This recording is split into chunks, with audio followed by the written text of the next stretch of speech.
everyone. Today we're looking at how monopolies make production and pricing decisions. Unlike competitive firms, a monopoly is the sole seller in a market with no close substitutes.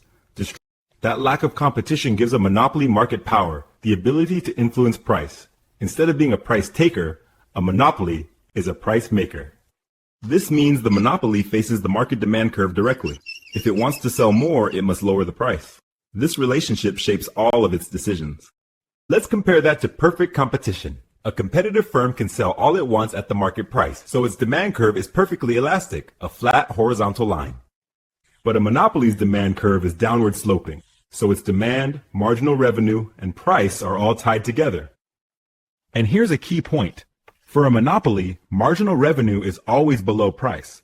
Lowering price to sell an additional unit reduces revenue from earlier units. That's why a monopoly produces less than a competitive market would, and charges a higher price. Like all firms, monopolies maximize profit where MR equals MC, but because they set price above marginal cost, they earn positive economic profit in the long run.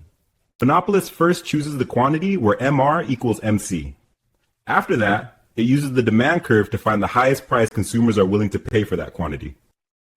Total profit is shown as the area between price and average cost over the quantity produced. This can be substantial when entry is blocked.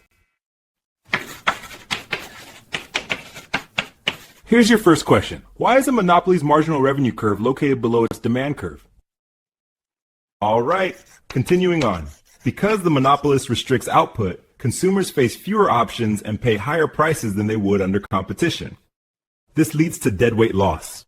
Some mutually beneficial trades don't happen because the monopoly produces less than the socially efficient quantity.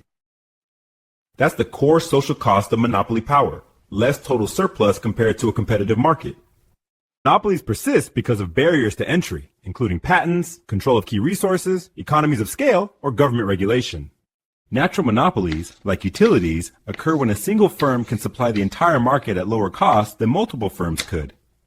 Whether natural or not, the key feature remains. The monopolist's power comes from controlling output and therefore the price. Second question. At what point does a monopoly choose its profit-maximizing quantity? Wrap up. A monopoly sets quantity where MR equals MC, then charges the price indicated by the demand curve. Compared to competition, monopolies produce less, charge more, and create inefficiency, but understanding their behavior helps us analyze real-world markets. Thanks for watching. Compared to competition, monopolies produce less, charge more, and create inefficiency, but understanding their behavior helps us analyze real-world markets. Thanks for watching.